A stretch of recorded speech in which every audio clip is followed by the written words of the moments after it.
The Phase III CheckMate 459 study compared the clinical efficacy of Nivolumab versus Sorafenib as first-line therapy in advanced hepatocellular carcinoma.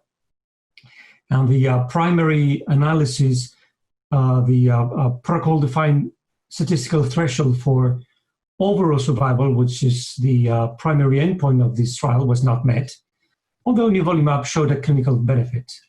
And now what we are presenting in this meeting is the updated results with a more prolonged follow-up and a minimum follow-up of 33 months.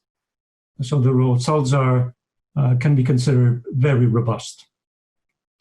In this trial, patients were randomized 1-to-1 to receive either the usual dose of Sorafenib, 400 milligrams every 2 weeks, or a flat dose of Nivolumab of 240 milligrams every 2 weeks. And patients were stratified by various prognostic factors. And as I said, the previous report was based on the June 2019 database lock. And now we are reporting the results from the April 2020 database lock with this prolonged minimum follow-up of 33 months. What we can see in terms of overall survival is that the curves for Nivolumab and Sorafenib start separating at 8 months, leading to a higher overall survival rates for Nivolumab versus Sorafenib thereafter. Median overall survival was not changed, 16.4 months for Nivolumab and 14.8 months for Sorafenib. Has a ratio of 0.85 and a p-value now of 0.05.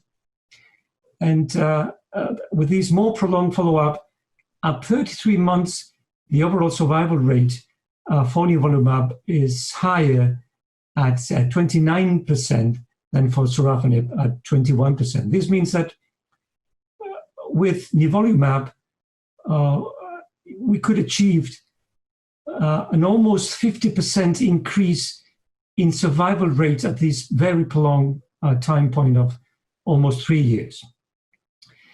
And when we analyzed the overall survival by significant factors like PD-L1 expression or etiology, what we found were the results were very consistent. So for instance, for PD-L1 expression, the survival for Nivolumab-treated patients was similar in those that had an expression of 1% of or higher rate of tumor cells compared to those with an expression of less than 1% of tumor cells. And regarding etiology, the survival was again very similar in hepatitis C versus hepatitis B versus uninfected patients, although the hazard ratio was significantly higher for patients with chronic viral infection as compared to patients with uninfected livers. Now, in terms of tolerability and safety, Nivolumab showed the better safety profile that we know, with fewer grade 3 or 4 treatment-related adverse events, and also fewer treatment-related adverse events leading to discontinuation than Sorafenib. And here, for the first time, we are providing data on the changes in liver function after treatment initiation.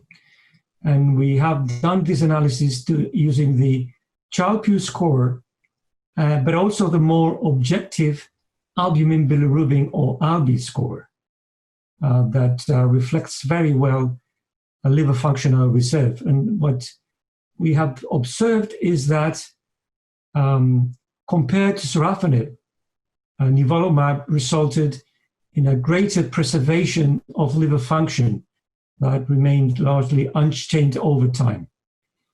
Altogether, I believe that these trials shows that there is a true clinical benefit with nivolumab as first-line therapy of patients with advanced stage of hepatocellular carcinoma. These clinical benefit that we observed with nivolumab was consistent, was independent of etiology or PD-L1 expression in the tumor cells, and occurred with better tolerability and health-related quality of life.